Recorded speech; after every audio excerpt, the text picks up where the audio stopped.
Kids could be dismissed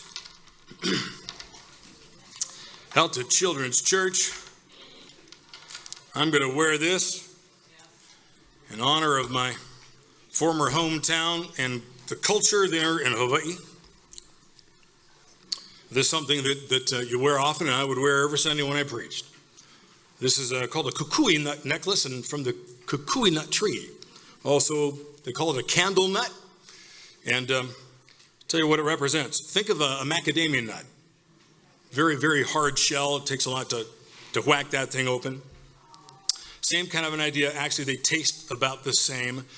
There's so much oil in this, you would grind it up, and they used this for centuries and put it in a little stone, carved out little well, and they hit some flint to it and get that thing on fire, and it becomes a lamp. So it's light, represents the light. And for us Christians, represents the light of the world, Jesus Christ. I am going to address the recent catastrophe in Maui, as well as a strategy to offer help in the short term and the long term. And it's going to be in the midst of my message this morning. And I believe it is providential that this very morning as a church family, we go through Pastor Joe Pudding's book, We Said Yes. And I would trust that you agree. And it is my conviction that my daughter Casey and I ended up in Tomoka Christian Church last March by the will of God.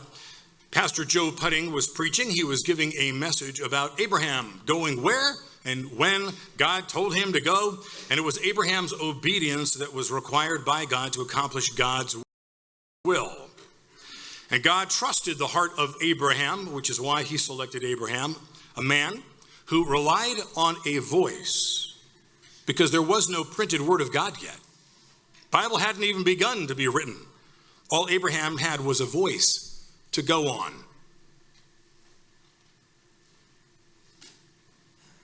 But he believed the voice. And he said yes to the voice. And the rest is history, as the Jewish nation was born and ultimately led to us sitting here today as part of the spiritual family, also expected by God to hear his voice and to obey when he speaks, the moment he speaks. Abraham's answer to God's call was yes. One 3-letter word that made all the difference for Abraham and makes all the difference for us if we ever wish to experience the God of the universe working through us to accomplish his will. It just so happened that this book was being promoted that morning that we were there. It just came out. And I bought one for each elder of this church, and we read it and decided the entire church needs to read it. So we ordered enough for every family here, and here we are. The next 3 Sundays, we're going to be going through it. And you found in the opening, and if you brought it with me, you can turn to those. I'm just going to summarize some things. In the introduction, that Pastor Joe said, if there's one thing that pastors don't like, he said, it's board meetings. He said it's like kale to the meat and potatoes man. And that what follows in the book actually started in a board meeting of all places that he hates. Now, most pastors may not like board meetings, but not me. It is actually an honor and a privilege anytime I get to sit down with the leadership of this church family and talk about the church family, pray for this church family, seek God's will regarding this church family. And I'm going to ask them to stand up right now. Brian Filer, Amy Wagner, Craig Eriks, Bruce Engel, Tony Rhodes, he's up there, Walter Rasmussen. Would you thank them with me for their leadership?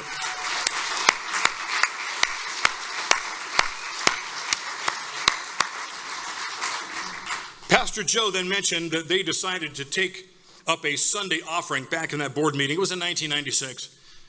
And they told the church family that whatever money comes in this morning, we're going to put all of it towards missions. And they received 3 times the normal Sunday offering. He said that revealed to them that the church actually had a heart for missions that had been unidentified and untapped at that time. And then you fast forward to today, and as you read in the introduction, this church called Tomoka Christian Fellowship of only several thousand people gives approximately $4 million a year to missions, sends 40 to 50 mission teams each year to all corners of the earth, maintains $750,000 in child sponsorships around the world. How many of you sponsor a kid, like through Compassion International, something like that? Okay, time to do that again. Every once in a while, we'll do that, have a Compassion Sunday and get a bunch of us sponsoring these kids. They sponsor a local medical clinic that provides $1 million worth of free health care each year. They run 5 crisis pregnancy centers. They support 450 missionaries, and they have planted churches in every country on earth and in every state in the United States. And this is the story of how this incredible transformation happened, packaged in 8 lessons that they learned in their journey starting back in 96. Lessons that he believes that if applied unfailingly will produce dramatic results in any church that dares to start to believe them and live them. Now this book is going to be, we might call it our missions manual for the next 3 Sundays. And we're going to review the lessons learned in the manual. Now that does not mean that now you don't have to read during the week, because we're going to go over these things on Sunday morning. Quite the contrary. I believe this is God's moment for this church to do something, become something new. Something we are not yet doing. Become something different.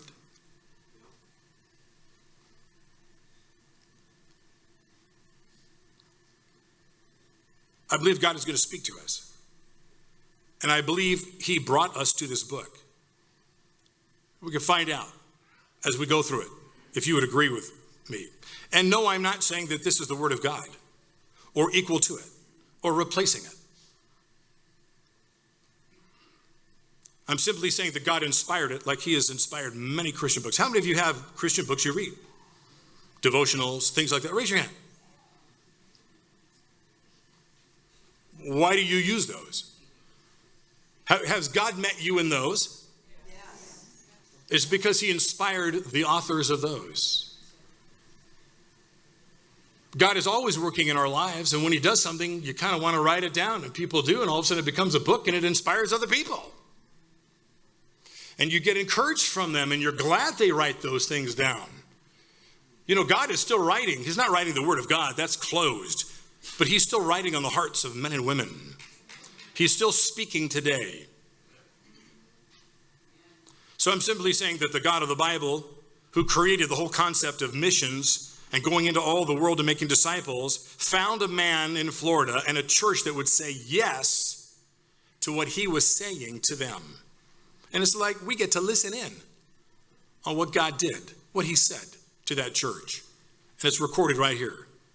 I believe God inspired it. It's a God story. How many of you got a God story? You could probably write something down. Some of you can write a book about what God has done in your life. So lesson 1 starts on page 16. It's called Say Yes as Often as Possible. Pastor Joe, he starts by reminding us about Jonah, who actually said no to God. How did that work out? Okay, to say no to God is to say no to God's will for Nineveh, which would be that Nineveh would be saved if Nineveh would say yes to God collectively and turn from what it was doing. And because Jonah didn't go, God sent a whaleogram to go get him and give him a second chance to get the answer right and to say yes. And then there's the disciples that said yes to Jesus when he called them to follow, which meant that they had to leave their jobs, their families, to follow a practically homeless preacher who was nomadic. Jesus' call was to cover a lot of ground in his ministering years, but he invited some people to join him. Could you imagine being one of the disciples that he invited to come along with him? And imagine turning him down. I want you to use your imagination. Jesus comes to you, says, follow me. And you said, no, I got better things to do. Aren't you grateful that they said yes? They said yes, and they ended up having a bigger impact in history than any group of individuals ever have.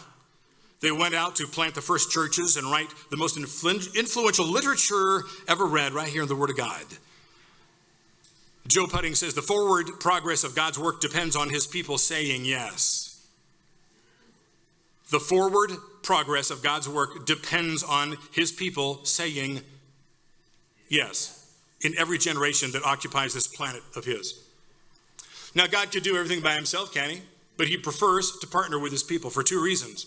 Number one, it's because he's all about relationships. And number two, he knows what happens to us when we are with him and we watch his power at work. We watch him flow through us. We watch him open those doors, do those miraculous things we know is not coincidence or chance. Our faith ramps up. We get excited. Leads us to even take greater risks. Believe God for greater things. Before you know it, you're doing what you thought would never have been possible. Your faith grows. Your faith in God grows. That's what matters most. And God is going to present opportunities for us to partner with him all the time in the saving of people's souls. The question is, will we say yes? Joe says we've got to ask ourselves some questions. Number one, are we making this commitment for the right reason? Is it because we're bored and we just need something new to kind of spark life in this church? No, I think we got life in this church. He says it's got to be driven by a passion for the lost. Anything less is going to peter out over time. Do we have a passion for the lost? If not, you just don't start up a good missions program. Do we care about those who are going to hell? Yes. Question number two, are the leaders on board? The leadership has to walk lockstep with one another. Otherwise, somebody's going to give mixed signals to the congregation, and that's going to be poisonous. Perhaps you've seen such a thing in a board or church leadership. Ours does not do that, by the way. I believe we're lockstep with one another. And Pastor Walter, he's got to be lockstep with me. I am the founding pastor. I believe I heard God's call to come here and to plant this church. If Pastor Walter decided it should go in a different way, we're going to have problems. There will be division. But we walk lockstep. And I'm grateful for you, Pastor Walter. You're a gift of God to us.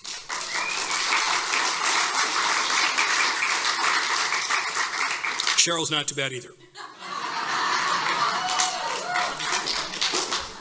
The third question is, are we willing to get a little crazy? He says common sense says, let's make sure there's numbers, that add up. If something's expensive. Crazy says we don't have the money, but let's do it anyway and trust God to provide. Common sense says, let's make sure we got enough money in the bank for a rainy day. You got to save stuff. You never know what's going to come. Crazy says, let's spend it all now and worry about the rainy day when it comes. Common sense says if we fail, it'll be an embarrassment to the church. Crazy says if we never fail, it means our goals are too small. He says for the entirety of his life, his pastoral life, he said he's heard people say, and I've heard the same thing, and I say the same thing he says. He hears people say, God calls us to live by faith, but use common sense. And we always ask, will you show me that verse in the Bible? Where is that? Because the Bible's full of stories that surely lack complete common sense. Question number 4, do we have the right treasurer in place? I was in a church where the treasurer hid money in the books because he didn't like a certain staff person, and he would say, we don't have enough money to keep this person on board. And he was trying to get that person fired. A good treasurer does not fret and say, we can't do this, we don't have the money. Instead, they say, if we're going to do this, we got some praying to do. And we'll find the money. God's going to come through. And it needs to be somebody who is generous and who truly understands that our money truly is God's money. And Craig Eriks is that kind of treasurer for this church.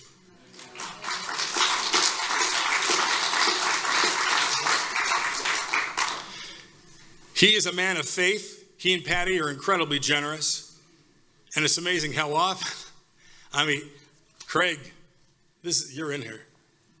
How you think, how you lead by example, your sacrifice, you and Patty, phenomenal. He's often assisted by Brian Filer, who is the president of our board.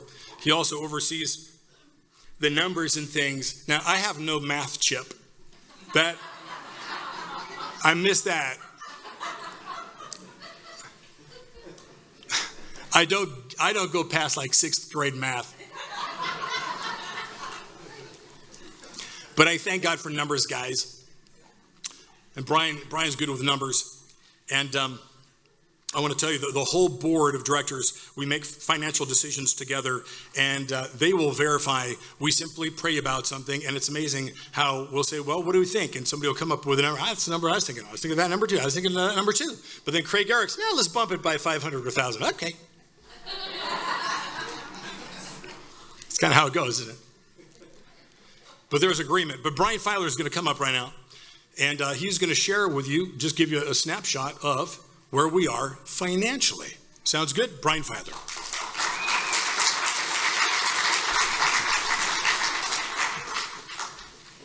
Mr. President.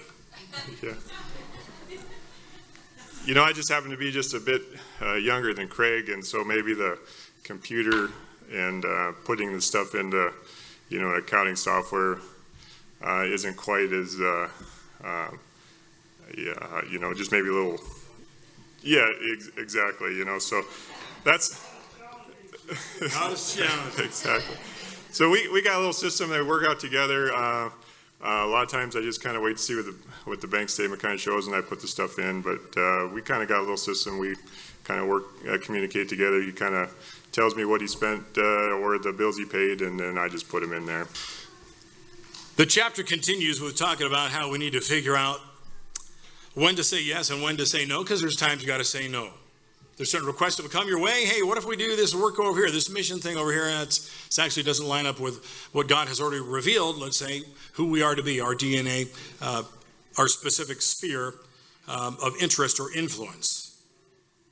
But we know when to say yes, when to say no if we seek God for the answers. In the midst of expanding who we are in that ministry, mission outreach area right there that Brian was just showing, there's going to be chaos that we got to cope with. Pastor Joe Pudding says, as I am writing this book, I have, like he says, my desk is stacked full of ravioli cans. And when we were there, we watched that church takes up every week. One of the things it does, it says it's going to give to a certain need, a certain food kitchen or something. And they just have stuff coming in. Like right now, a lot of stuff's coming in from Maui. People are giving clothes, necessary items, hygiene items, all that kind of stockpiles. This church does it every week. They find a need, because there's needs all over the place, and they give their people the opportunity, the blessing, to give to those things. So there's going to be some chaos. He says the budget will change constantly in their church, even mid-year after the budget's already been set. But he says, but you change it anyway to accommodate what God is saying to accommodate, because he's going to provide. And he says he always does. And so we got to make room in the budget for something immediately if God says to. And you know what? Our church leadership does that. And then he gives a special note to pastors who are reading the book. And he says that he spends 50% of his work time on mission-related projects. 50% of Joe's time is spent on mission-related projects. And that's what he's suggesting any pastor to be interested in seeing a church do this kind of stuff. Not exactly that level yet, but getting there, what it's going to take. And of course, there's going to be some delegation and identifying people who have a heart for missions, who have time to give to developing missions in our outreach. And I'll tell you, what defines this last week for me has been about 90% missions. This whole last week, when that thing hit Maui, that's what I've been doing nonstop. I'm going to be talking about it. Late nights, early mornings. I'm looking forward to getting to that part here. There's going to be criticisms that you always got to navigate. He's experienced it. Maybe we'll experience it here. I hope not.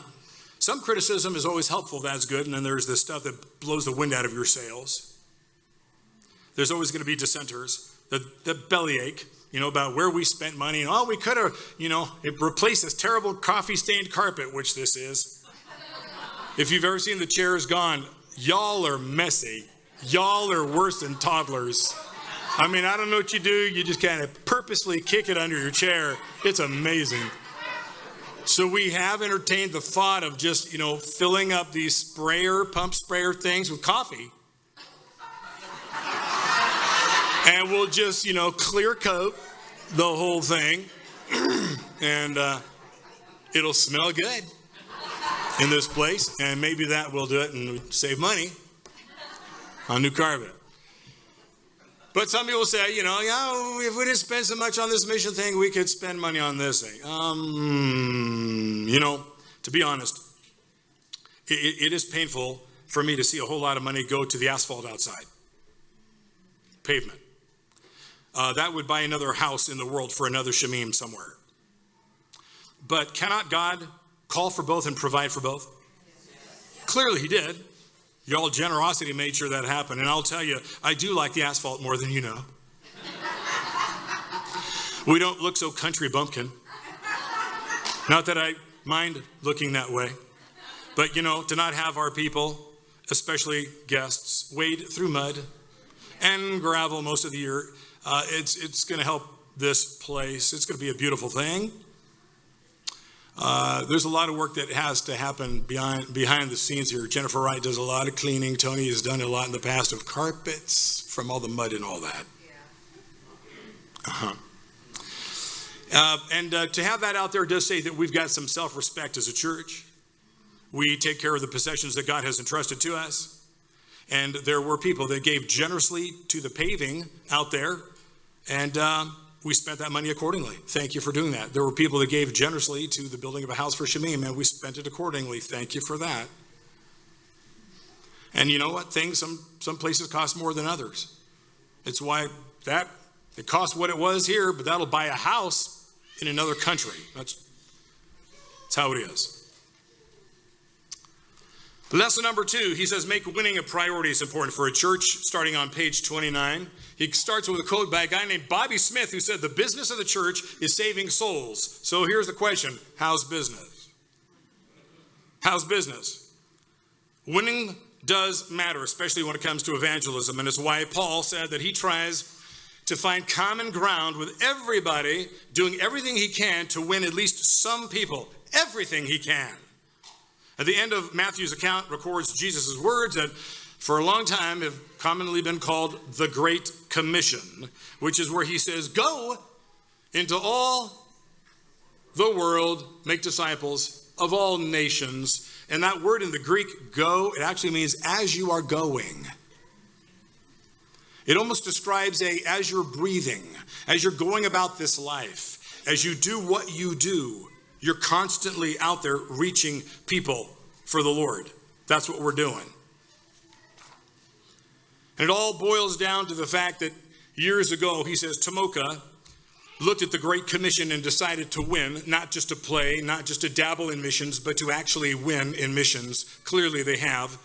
You've seen sports teams that the moment they get on the field, they've already given up. You can read it, you can watch it. You can see how they perform. They're mentally not there. They don't have that game face on. They don't have the mindset to win. Then you see the other team. I mean, they've been psyching themselves up. They're there to win because winning for them is more important, obviously, than the other team. That should be our mindset against the devil for the souls of men and women and children. There is a war for the eternal souls of humankind. So far, the enemy, by the culture around us, is doing a better job of fishing and picking people off than the church is at fishing and winning people. How's our game? How prepared are we? How passionate are we about winning? The best way to know if we're winning, he simply says, is count how many souls are being saved. Now, the addition of the Moderitas has sure upped our stats, but we can't rely on them to carry us across the finish line because we need to be a church that's about soul winning, not soul losing. That defines, I think, most Christians. I don't want this church to be known as a soul losing church. I mean, you hear about, we're a soul winning church. I think most churches are soul losing churches. I mean, I think about this.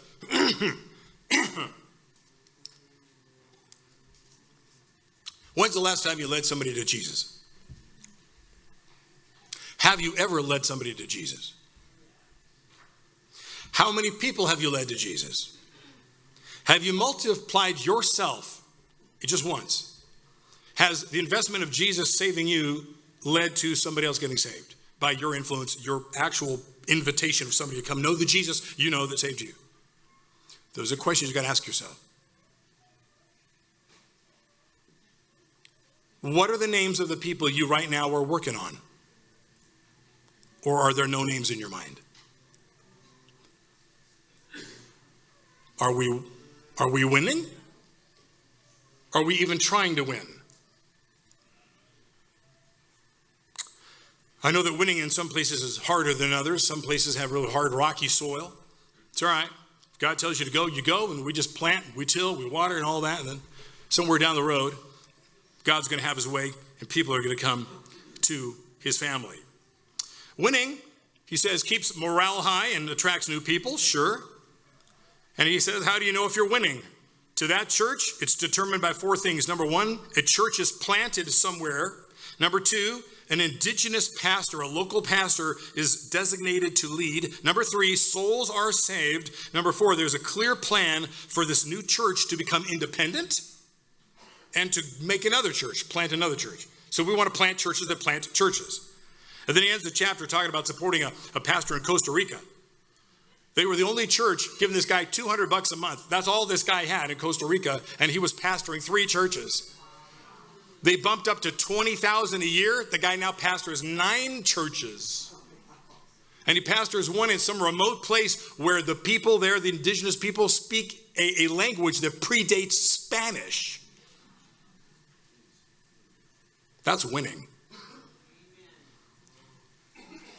Lesson number 3, what am I call chapter number 3? It's on page 43. He says, make love your system. That's the title of it. Make love your system. And Joe says, people who have fallen in love are more creative than those who haven't. Which is why there are more love songs and love stories than any other kind, from country songs to symphonies, from romance novels to Broadway productions. Love drives the arts like nothing else.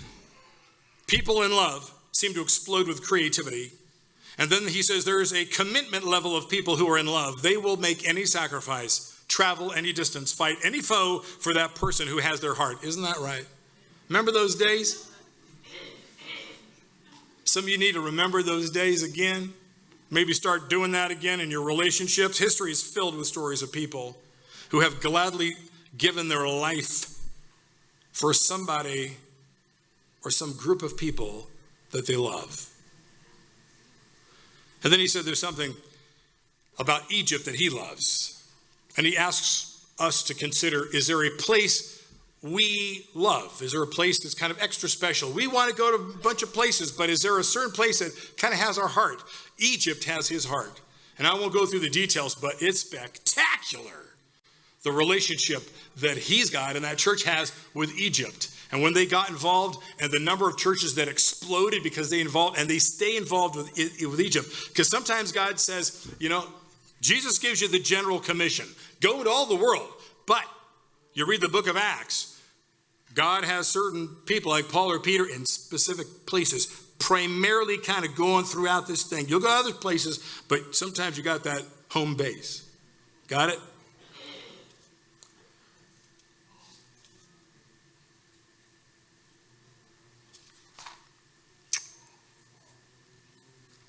And then we need to assess our current approach. And it's getting the right people in the right places, leading in missions and participating in missions. And we need to identify the untapped resources and gifts around us that are already here. I mean, I wonder how many of you've been on missions, but you haven't said anything about it. Or you have a heart for missions, but you just don't know what to do about it. We want to know who you are. Because maybe there's something, I'm sure there's something for you upcoming, or even right now.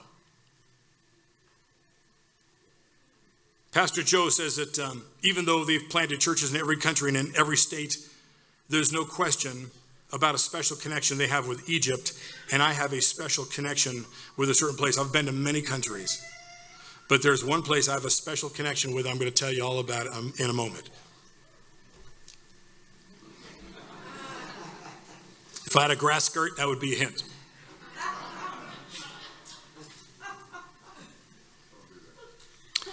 Gary says, don't do that. I do want to tell you, over a year ago, we did ramp up who we are mission-wise when we teamed up with Henry and Darlene. And they have taken a couple teams from here out to Central America. Right now they're in Tanzania. They just led that lady to Christ. She's Jewish. She just became a believer in Jesus. So did that lady right here. This is in Tanzania. Muslim lady, Darlene, leads to the Lord right here. And they've been talking to a whole lot of Muslim folks there, and they've got more to do. But that's going on, just fantastic. Let's talk about Maui. I don't know if you remember, but last week I introduced somebody at the end of the service. His name was Dale Smith. He was sitting back here, and I said, hey, there's a friend of mine from Hawaii. Went to the church back there, Kumalani Chapel, where I was the pastor.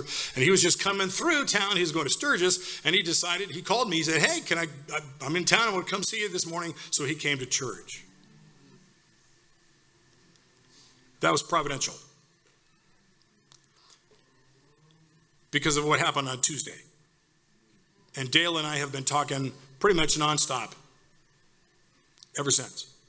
As I've shared already, Lahaina was literally burnt to the ground. That is Lahaina. That is actually a place where we would do baptisms, and I'm baptizing Casey right there. My son's behind me, my daughter's in the front, wife there.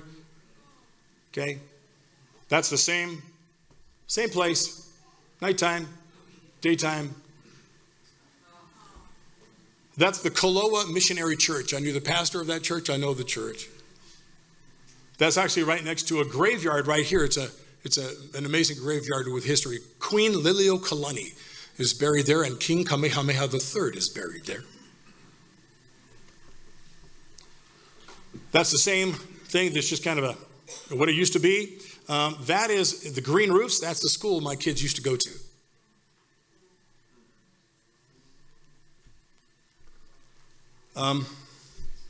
In the right side of that picture, that's the other part of the school. You just don't see this burned down. That's the harbor right there, Lahaina Harbor.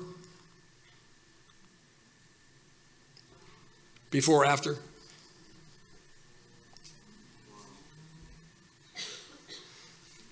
The fire came so quick, people did not have warning. The sirens didn't even go off. They have, hurricane sirens did not go off. There's a lot of concern about mismanagement, what happened with emergency preparedness. But there are reports of people who are, the teams are still scanning for people. There's over 1,000 people missing. Okay? A lot of kids missing, and there's been babies found in their car seats. And entire families, they just could not get away. Many people ran out in the ocean right here. Lahaina, as pretty much almost every community in all the Hawaiian Islands, are built down around by the ocean. People ran out into the water, and I've got scads of images and videos that people have sent from Hawaii of them even being out in the ocean and just the burning debris just raining down on them. They're still getting burned in the ocean, and they're ducking, and they're trying to breathe through wet clothes and not going out too deep and tread water. But there are people that died out in the water trying to escape the fire.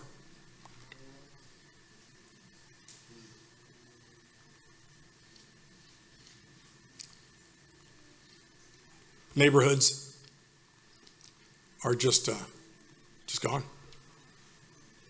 They're flat. A lot of homes built with cinder block, it just turned into powder. There's many more pictures I could show you of Maui, this whole area that's been affected. And it's not just here. This has gotten the lion's share of the news because it was the worst here, but there were other places on the island that are also just destroyed. A lot of families lost everything, as we've talked about. They literally got away with the clothes on their back, and they're staying. Families are staying with other local families. Many people are just staying outside, and then it's raining at night. They have no shelter, no cover. It is horrific. It's like a war zone. The church I pastored was located just north of Lahaina. Was not affected. I've been in contact with members of that former church who have begun to identify the number of members of Kumalani that are part of the 13,000 people that have lost everything: homes, jobs, businesses. Bruce and Susie Klassen are here. Where's Bruce? Susie, right there in the back. There they are. Okay. They've got a son and a daughter-in-law that are also in Lahaina. They lost everything. But they kept a car. They got a car, and they're going to be on their way, I think, on a plane here. So our hearts go out to you. See, this church has even been affected with the family members connected here.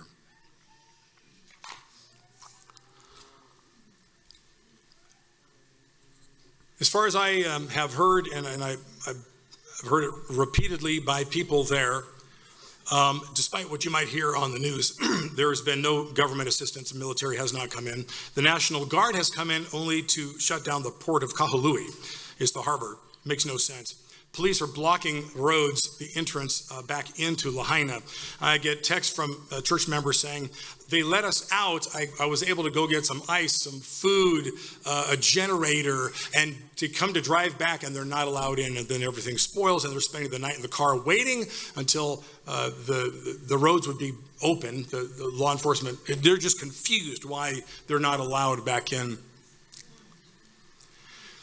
And incredibly frustrating. I've been on the phone with Samaritan's Purse and Amy Wagner, who's connected with the Billy Graham Association, was able to make some connections with me. I've spoken with the assistant director who is there on the ground, who says they cannot even get into Lahaina. They won't even be allowed in.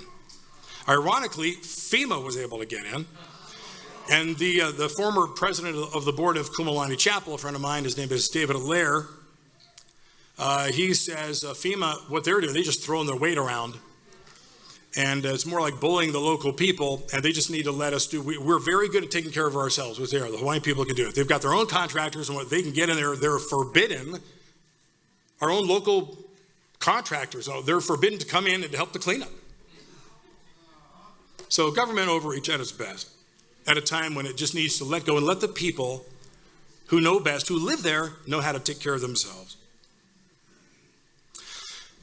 Sadly, Samaritan's Purse did tell me this.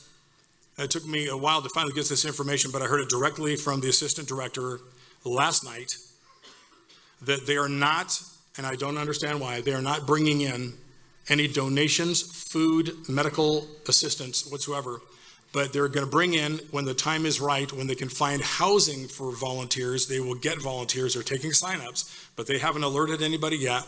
Nobody is there yet from Samaritan's Purse. And when they do show up, what they will do is come and they will simply help local families sift through the ashes, see if there's anything that, any souvenir, anything they can take from what they own, and kind of clean off the concrete pad there and be with them emotionally and spiritually and try to bring the love of Jesus there. That's helpful. But there's more that needs to be done. The local people are taking care of themselves. A couple guys I baptized when they were kids, they're now professional surfers. Zane and Maddie Schweitzer. They got a couple of boats. Ever since this happened, they've been running their boats to and from one harbor that's free all the way around the backside, around the Coast Guard that's keeping people from coming to Lahaina. And they come into the other west side beaches and they drop off supplies, gas and propane and generators, etc., whatever they can find from other people on the island and even from outer islands, and have helped make some connections for them with other pastors on other islands. And the local people, they're just banding together like they do so well. And they're opening their homes. Those with homes open their homes to those that don't have homes, but there's still so many, again, 13,000 people been displaced. By the way, their communications was the first thing to go. I want you to listen. And I don't know how long I'm going to go this morning, but hang tight, okay? I'm going to go fast as I can, but I want you to hear all this. I think it's important. And if anybody wants to tell Sunday school, whenever they're done, they can bring the kids back in. But communications were the first things that they realized that they needed. They couldn't, how's my family? Did they get out? They're warning people. The cell service went out. Power went out very quick, because what started the whole fire, the 80-mile-an-hour winds knocked power lines down. Power's out, the cell towers are out, and nobody could warn anybody, and it is just horrific.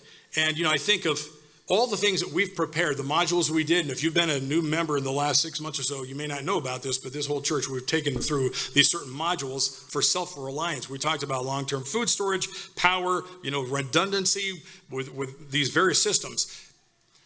To cook, to heat, to be able to eat, to generate power, to talk. We all have these radios. Time to look at those again. I'm just telling you, if there's something that hit me, is that we have prepared some stuff. We got some more preparing to do. And I'm not saying that if everybody there had all the stuff that many of our families, hopefully most of our families have,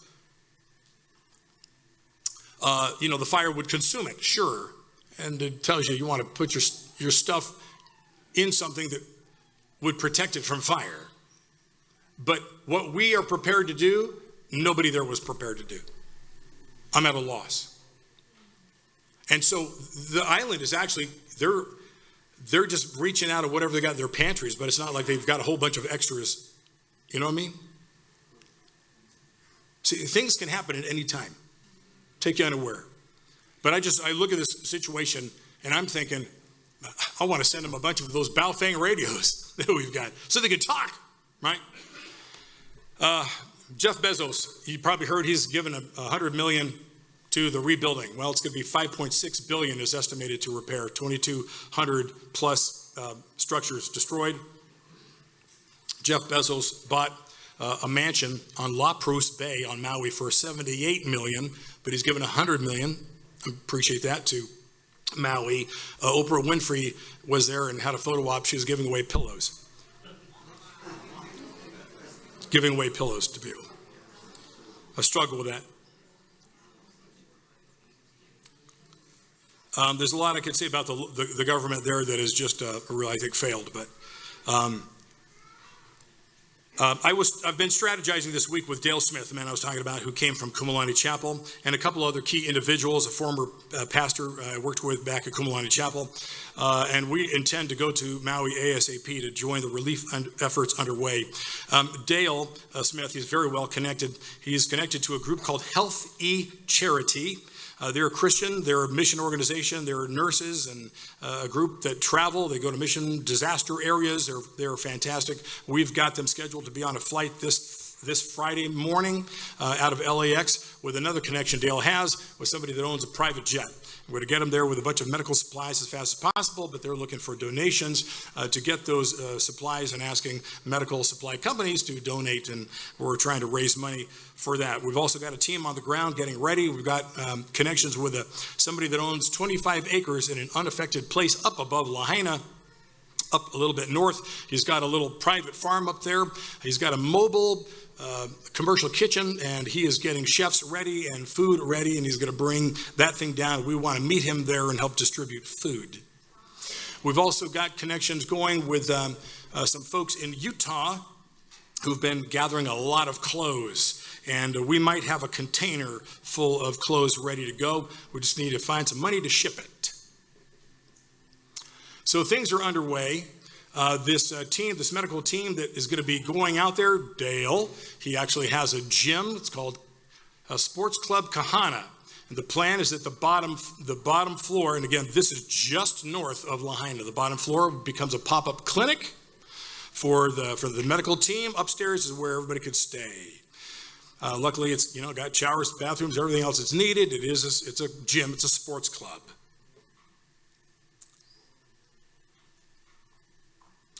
So I'd like to see a mission to Maui from Landmark. But it's one of those things that doesn't just happen all at once, because what's going to happen here is going to take a long time for them to rebuild.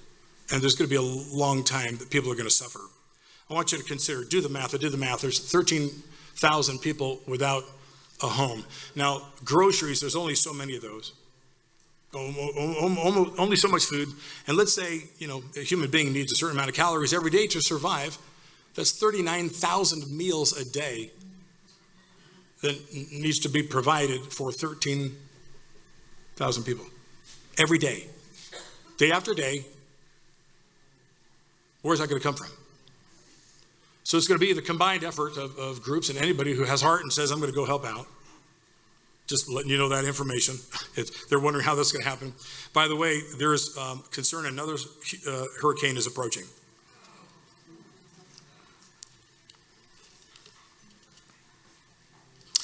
As you know, Tony set up a donation page on our website. You just click on that donation tab and it says Maui Relief. First thing that pops up. If you want to give, you sure can. I encourage you to do that. Any funds that go there is going to go 100% to the relief efforts there in Maui. I'm not thinking about it all going to Kumalani Chapel, my former church, by any stretch of imagination, but wherever that is needed most. Again, many parts of the island has been affected. And we've got such a number of folks there that even though they have lost their home, they are strong, ready to go, staying with others again, and they're part of the relief efforts too. They want to help us when we get there, because we'll be able to bring some things in that they don't already have. What's also interesting is that the Jesus Revolution movie, remember that? Okay. That just came out, and that tells the story of the Calvary Chapel movement and ends with the new point man being Greg Laurie. I'm trying to put these things together. Greg Laurie. We've all seen the movie? Hopefully you did. And Greg Laurie is the pastor of the church I was at, Kumalani Chapel. He's now the pastor, now primarily remotely. He's from Riverside. He oversees it. They pipe in a video of him preaching, but he oversees that thing. Of all things, of all churches, right now, the whole world, we're all looking at Lahaina, and Kumalani Chapel is actually the leading church right now in the help effort. Very interesting. On Thursday, this last Thursday, I received a call from Pastor Cord Bear. He's one of the pastors at Tomoka. Call him the main assistant pastor to Pastor Joe Putting. He called me, because again, I've been talking with them for a while. He asked how I was doing, knew that I served in Hawaii. I told him I want to get a team together. He said, how can we help? I asked if they could get a team from Tomoka to join us, and they said yes.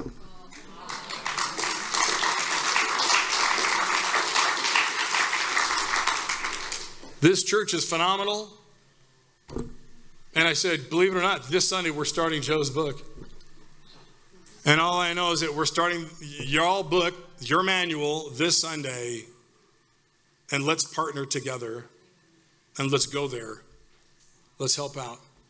Is it just me, or is it kind of a God thing, right? It's amazing.